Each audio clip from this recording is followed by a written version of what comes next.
On vous l'a sans doute dit à l'école. Faire est un verbe simple, pratique, universel, et c'est bien vrai. Tellement pratique qu'on finit par l'utiliser pour ne rien dire du tout. On fait la cuisine, on fait du sport, on fait une réunion, on fait une remarque, on fait ce qu'on peut, et parfois, on ne fait rien. Mais à force de tout faire, on s'habitue à ne plus nommer, à ne plus choisir ses mots. Et c'est là que le lexique s'appauvrit. Alors aujourd'hui, faisons un peu de tri. Ou plutôt, préparons, organisons, construisons, exprimons, réalisons. Suivez-moi. Voici le temps de la cuisine. Qui s'occupe du dîner ce soir? Moi, j'ai opté pour des pâtes. Ce soir, j'ai envie d'une quiche. La pâte s'étale sur le plan de travail fariné. Les œufs s'émulsionnent avec la crème, pendant que les oignons blondissent à feu doux dans la poêle. La garniture s'installe dans le fond du moule, puis glisse au four sans précipitation. Quelques minutes plus tard, la surface se colore, le fromage crépite et... Ah, l'odeur envahit la cuisine.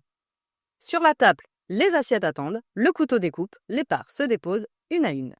Pas besoin d'un verbe passe-partout pour nourrir, rassembler, ravir. Et nous voici dans les bureaux. Les cadres ont fait des réunions et des présentations sur le nouveau projet. Encore une erreur d'imprécision. Traduction réelle, ils ont organisé une réunion, sans doute pour présenter les objectifs, commenter les résultats ou proposer une nouvelle stratégie. Le service marketing, lui, a exposé les grandes lignes du projet pendant que le chef d'équipe répondait aux objections. Et moi, pendant ce temps-là, je rédigeais le compte-rendu pendant qu'un autre collègue préparait les documents à diffuser. Autant dire que dans cette réunion, personne ne s'est contenté de faire. Chacun a contribué, a pris la parole, a décidé, a structuré le travail. Et nous voici dans les bureaux de l'administration. Faire les démarches administratives, c'est souvent le cauchemar du quotidien. Mais ce cauchemar s'atténue dès qu'on prend le temps de nommer les étapes. Si, essayons. Prenons l'exemple de Pierre.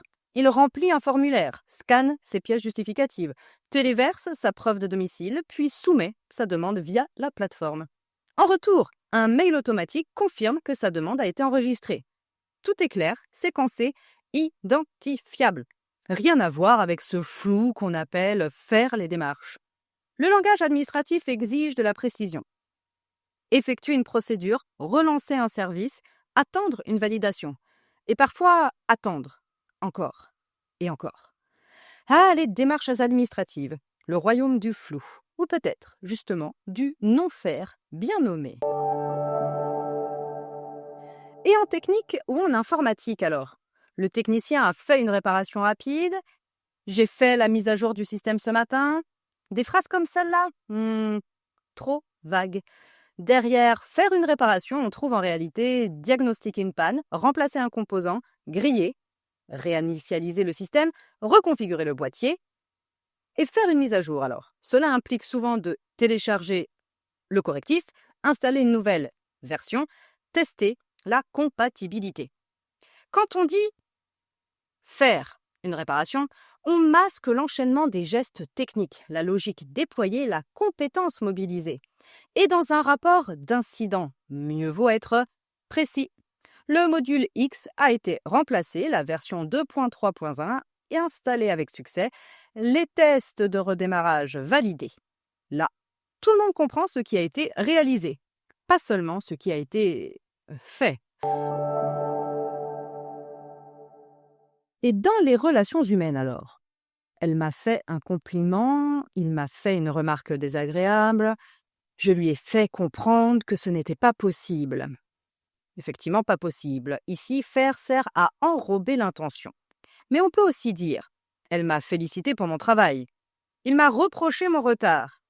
Et moi, je lui ai signifié mon refus sans hausser le ton. » Dire les choses, c'est déjà agir, et chaque verbe révèle une posture. On reproche, félicite, suggère, met en garde, invite, rassure, explique. Pourquoi se contenter de faire une remarque quand on peut exprimer une critique constructive? Pourquoi faire un compliment quand on peut reconnaître la qualité du travail accompli? Le mot juste engage, il clarifie et il positionne. Et nous voici dans la dernière partie avec la création artistique. Tu as fait un poème? Mhm. J'ai aussi fait une vidéo et une affiche pour l'expo. Mhm. Encore faire. C'est dit tout ça.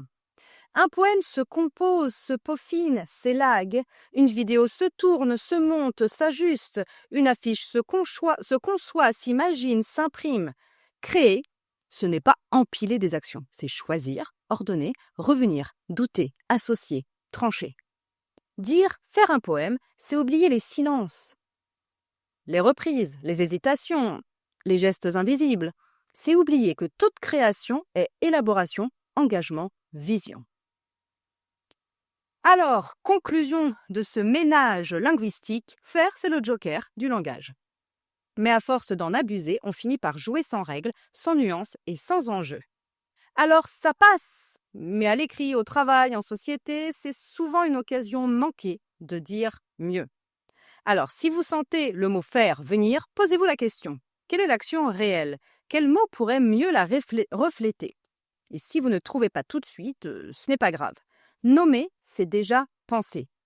Choisir, c'est verbe, c'est commencer à créer. Et commencer tout de suite à parcourir les activités de compréhension de ce podcast que vous trouverez dans la description de celui-ci. À bientôt!